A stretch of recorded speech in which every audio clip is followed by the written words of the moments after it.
When suspects face off with the police, things tend to go south really fast. But what happens when extreme suspects decide to take the fight to the police in their own hood? Here are two cases when crazy suspects storm the police station to make their point clear. Starting with the case of 51-year-old Suzan Low Priz. At 11:30 p.m., on the 5th of October 2023, officers of the Bristol City County Police Department carelessly left the doors of the lobby to the police department building open and unguarded. Little did they know the terror that was about to step in through them.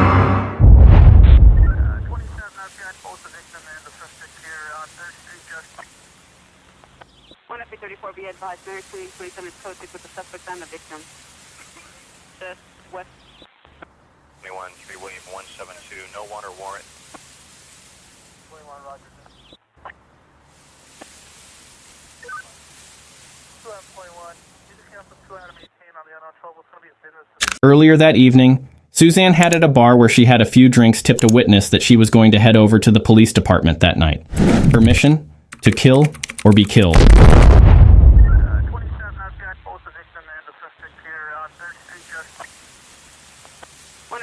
Be advised, very clean, 27 is code 6 with the suspect and the victim. Just west. 21, 3 William 172, no water warrant. 21, Roger. 2 out of 21, just 2 out of 18 on the unknown trouble. It's going to be a business dispute. 220, we're verifying the ADW suspect, New Hampshire Avenue. 2 out of 21, I said 2 out of 18. On the unknown trouble on Wilshire, we're handling this. It's going to be a business dispute. 218, cancel incident 2084, 2821 is code 6 in Allen. Allen, Roger, thank you. FD44, is there an EMR request? 29 clear. 7071, FD is with the victim. He is now disconnected. Roger, we're going to be going code 6. Low Priz heads straight to the counter and begins hitting hard on the glass windows, looking to get the attention of any officer. Not having any success, she resorts to firing sporadically. The bullets ricochet dangerously off the bulletproof glass before she sits and bizarrely points the gun to her own head. Looking closely at Suzan, it's obvious she's under a great deal of distress or at least some influence. All of a sudden, she amazingly decides to drop the weapon. But it's a trap, as Suzan viciously resumes shooting almost immediately.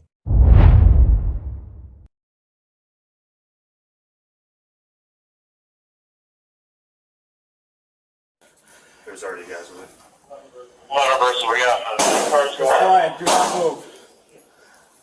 Do not move, Brian. Are these windows bulletproof? Luckily for the officers, they are all out of sight and aware of Suzan's presence via the surveillance cameras. Unknown to her, they are lurking just around, waiting for the right moment to pounce. Water versus, we got cars going. Brian, do not move. Do not move, Brian. Are these windows bulletproof? Shots fired.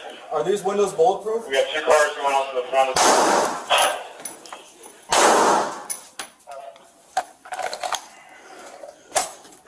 You guys, that's her right here, right? Black top, yep. Get down! Get down on the ground! Did you see her, Spence? Nope, she just went back. Get down on the ground! Okay, she just went to the I right. have the gun in her hand right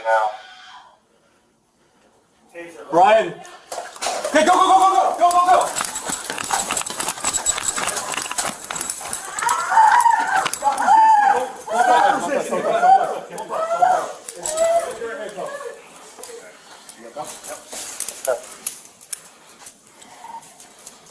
Everyone good?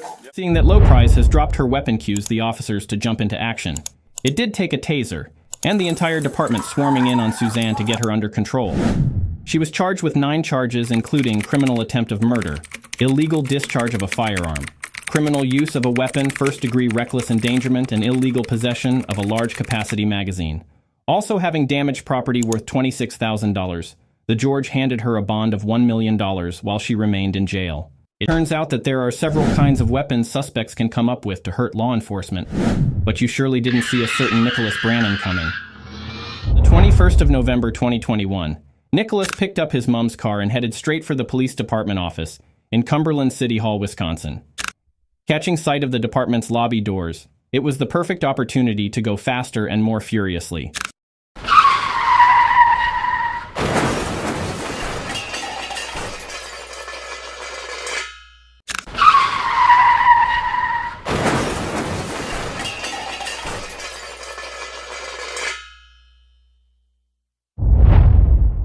The acceleration of the vehicle when it got close to the entrance of the building gave off a lot of details concerning what we are about to unearth.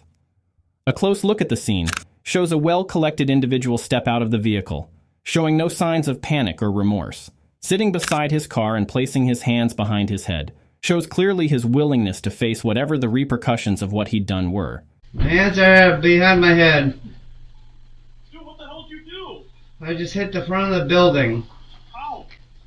Because I've been pissed off because my son got arrested for apparently having nitrous oxide, and he was smoking weed. So I'm just really kind of pissed because I just feel like everybody's targeting my son.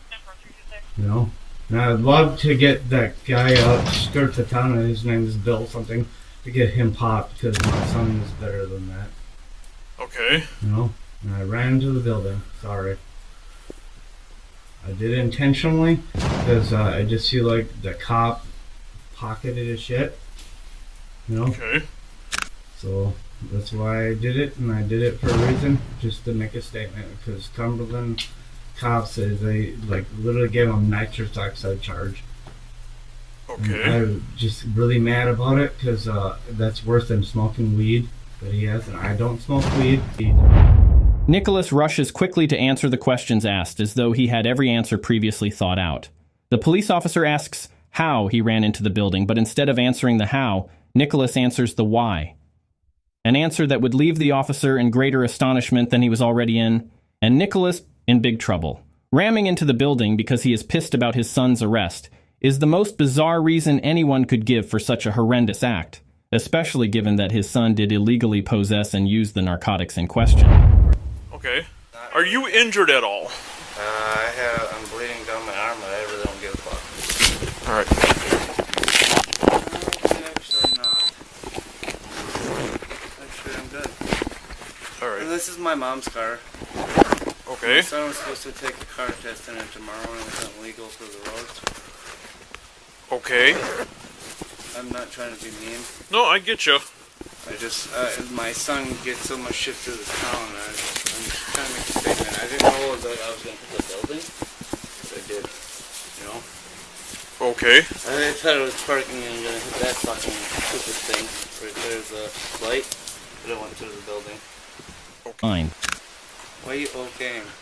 I'm just trying to wrap my brain around this, man. I'm listening to what you're saying. You tried to park it there. I parked it there and I hit the gas. I just got the car from my mom. And then I just hit the gas. Okay. You know, not intentionally because it has an issue. EMS is en route. Because my Temple. son's...